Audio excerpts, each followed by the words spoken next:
evening. My name is Alberto Cruz, and today I will be giving an informative speech on coffee.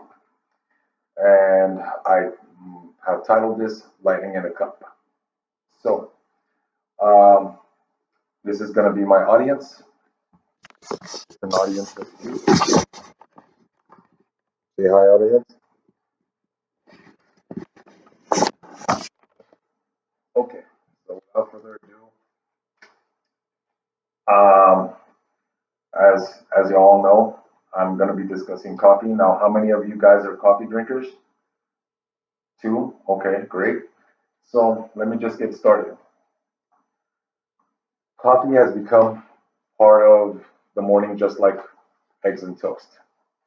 Have you ever heard someone that you know utter the words, I'm nothing without my morning cup of coffee? Um, it is a phrase that we have all become too familiar with. Uh, I am guilty of that as well. Our, it's a our mind and bodies practically beg us for that daily dose of caffeine. And as a lifelong coffee drinker myself, I think that I've gathered enough experience to make some valid points on this.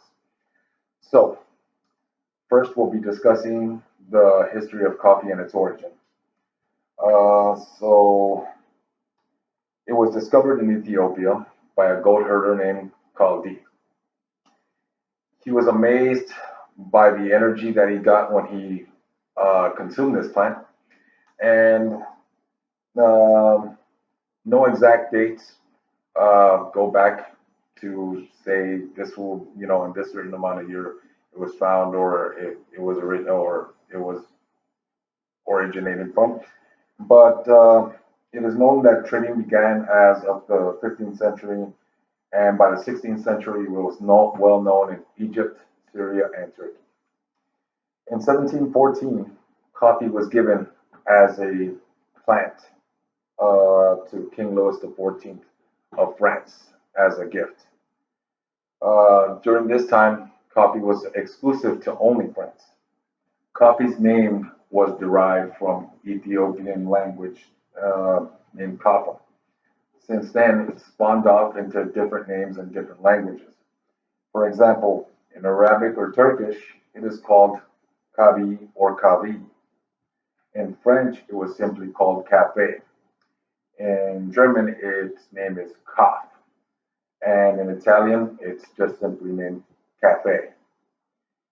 Coffee beans grow on trees. They sprout out from these trees as bean shaped and cherry colored in appearance. Now, coffee, after being picked from these trees, uh, go through a process named roasting. They're exposed to heat, and that's where these beans get its dark colored appearance from. Now, after the roasting, it goes to grinding. You can, of course, grind the coffee either into a fine or coarse. It just depends on your preference. Now, there are several ways to consume coffee. You can consume coffee as a hot drink. You can consume coffee as a cold drink or a snack in between meals. It just depends on your preference. There's several different kinds of coffee out there, whether it be Starbucks, Folgers, or other, more gourmet brands like the one that I'm holding in my hand. Now, as a snack, there's chocolate covered coffee beans, and you know, these are just some of the ways that they can be consumed. So let me move on to the health benefits of coffee. Now, does my audience know of any health benefits that come with coffee? No? Well, neither did I until I started doing a little bit more research. You know that in Harvard in 2011, there was a study done that claims that women who drank 4 or more cups of coffee were 20% less likely to be depressed. And many other controlled studies in humans show that coffee can improve aspects of brain functions like memory, mood, vigilance, reaction times, and other general mental functions. Beneficial antioxidants are also a part of coffee. You basically acquire these antioxidants or the equivalent of from eating fruits and vegetables combined with maybe a couple of cups of coffee. And this was actually proven in a study in Monash University that demonstrated all these antioxidant benefits in a study.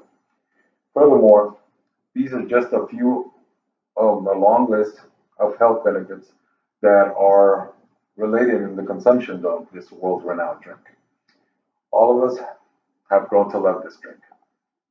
In conclusion, I hope that I have given you, my audience, some insight as to the history and the origins of coffee, the several ways that one can consume coffee, not just as a hot drink or a cold drink or a snack in between meals, but also that I have given you some details as to the health benefits that drinking coffee can bring about. So remember this: when you're drinking a hot cup of coffee on a cold morning, remember that you're not just drinking coffee, but you're also drinking to your health. Thank you very much. This concludes my speech.